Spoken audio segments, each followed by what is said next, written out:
कोकणामध्ये यावेळची निवडणूक जरा एक आगळी वेगळी आहे आणि 14ला असेल 19ला असेल आपण जे काही निवडून गेलो ते आपल्याच ताकदीवर, यात बाकीच्यांचा काही संबंध नाही, मोदींचा तर नाहीच नाही, अशा थाटात शिवसेनेचे उमेदवार वावरत आहेत. तर मनापासून प्रामाणिकपणे त्याचा विचार केला की माझ्या या सगळ्या विजयामध्ये मोदीजींचा वाटा आहे, भारतीय जनता पक्ष म्हणून त्यांच्या सोबत त्या असणाऱ्या कार्यकर्त्यांचा वाटा आहे, आणि तो विचार करत जर त्यांनी प्रचार केला तर काहीतरी लोक उभं करतील. मी एका बाजूला गेल्या काही 10 वर्षात सातत्याने माननीय प्रधानमंत्री मोदीजींनी केलेली कामं ही लोक पाहतायत, लोकांना दिसतायत, लोकांना जाणवत आहेत, आणि त्या कामांकडे डोळे करायला लावणं. मला असं वाटतं की आपण महायुतीच्या सगळ्या कार्यकर्त्यांची जर पहिली काही जबाबदारी असेल तर प्रत्येक आपल्या लोकसभा मतदारसंघातल्या मतदारापर्यंत पोहोचून 10 वर्षापूर्वी काय स्थिती होती आणि 10 वर्षानंतर आज देशाची काय स्थिती, काय फरक पडलाय हे आपण सामान्य मतदाराला जाऊन सांगणं गरजेचं आहे. कारण मला असं वाटतं की सामान्य मतदार हा लोकसभेला मतदान करत असताना या माझ्या मतदानातून देशाला काय फरक पडणार आहे, माझं मत जर नारायण राणे साहेबांना गेलं तर यामध्ये देशाला काय फरक पडेल, माझ्या कोकणाला काय फरक पडेल, नाही तर उबाटा शिवसेनेच्या याला मतदान केलं तर माझ्या देशाचं, माझ्या कोकणाचं काय नुकसान होऊ शकतं याची स्पष्टता मतदारांपर्यंत पोहोचवावी लागेल. मी सहजपणे आपण सांगू शकतो की 14च्या आधी मुंबईमध्ये, उत्तर प्रदेशमध्ये बॉम्ब ब्लास्ट व्हायचे, 14 नंतर एकही असा बॉम्ब ब्लास्ट करायची हिम्मत झाली नाही, आणि पुलवामामध्ये त्यांनी प्रयत्न केला तर उरीला त्यांच्या घरात जाऊन 350 लोकांना संपवण्याचं काम केलं. ही हिम्मत मनमोहन सिंग मध्ये होती. ज्यांच्या मांडीला मांडी लावून उबाटा शिवसेनेचे नेते बसतात त्यांच्यात ही हिम्मत होती का? ती हिम्मत आमच्यात आहे, आणि म्हणून बाळासाहेब ठाकरेंचा फोटो लावण्याचा अधिकार हा आम्हालाच आहे. माननीय शिवसेना प्रमुखांच्या विचाराप्रमाणे चालण्याचा अधिकार आम्हाला आहे. असं त्याही राजीव गांधी पंतप्रधान म्हणाले होते, त्या काँग्रेस बरोबर तुम्ही जाऊन बसता आणि हिंदुत्वासाठी मत मागण्याची हिम्मत करता.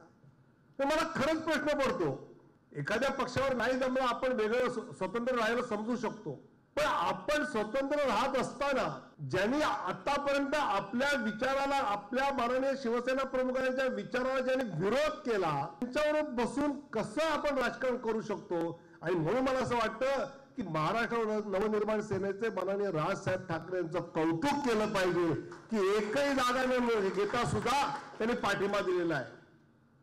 ही विचाराची बांधिलकी आहे. ज्यावेळी ते पाहतायत की या देशामध्ये माननीय प्रधानमंत्री नरेंद्र मोदींच्या माध्यमातून बदल होत आहेत, देशाला असं नेतृत्व आज पाहिजे, त्यावेळी मग कुठेतरी आपल्या, मी म्हणेन हट्टाचा, नाही त्यांनी मला खोलीत हे सांगितलं होतं, मग मला नंतर ते सांगितलं होतं, कधी आधी आपलं नाव नंतर कधी मुलाचं नाव, मला कळतच नाही की हे काय पद्धतीने विचार असतो. म्हणजे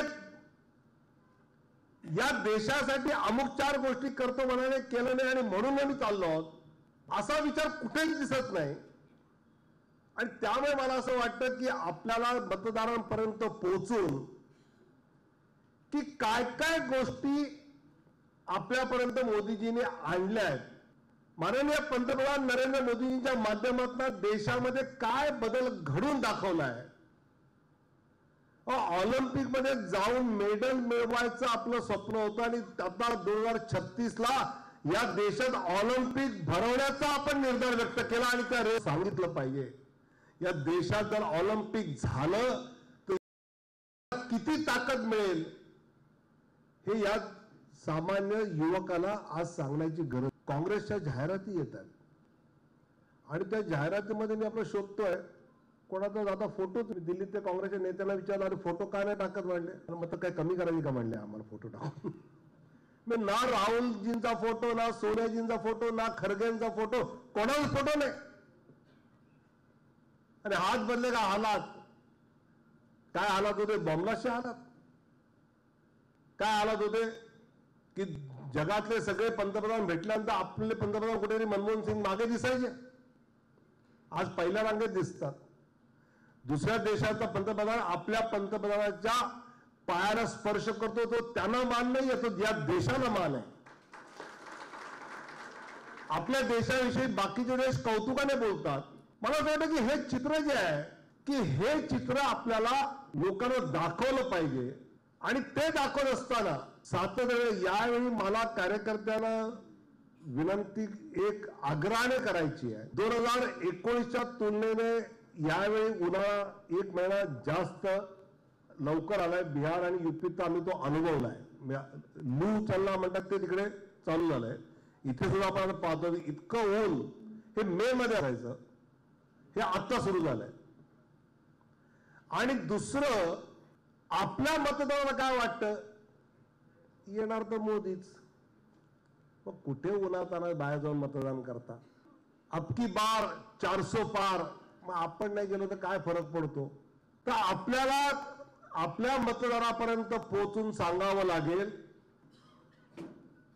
आणि माझं असं मत आहे की एकदा केवळ जाऊ नये, एका मतदारापर्यंत 3 वेळा आपण, किमान 2 वेळा आपण त्याच्याकडे कसं जाऊ केल्यानंतर त्याला मतदानाला तुझं येणं कसं महत्वाचं आहे. म्हणजे त्याला नुसतं त्यावर नरेंद्र मोदींनी झाल्यानंतर पासून आजपर्यंत तरी एक दिवस नाही. दिवाळीला पण कुठे असतात, तर सीमेवर जवानांसोबत. दिवाळी सोडा, आपल्या आईचं निधन झालं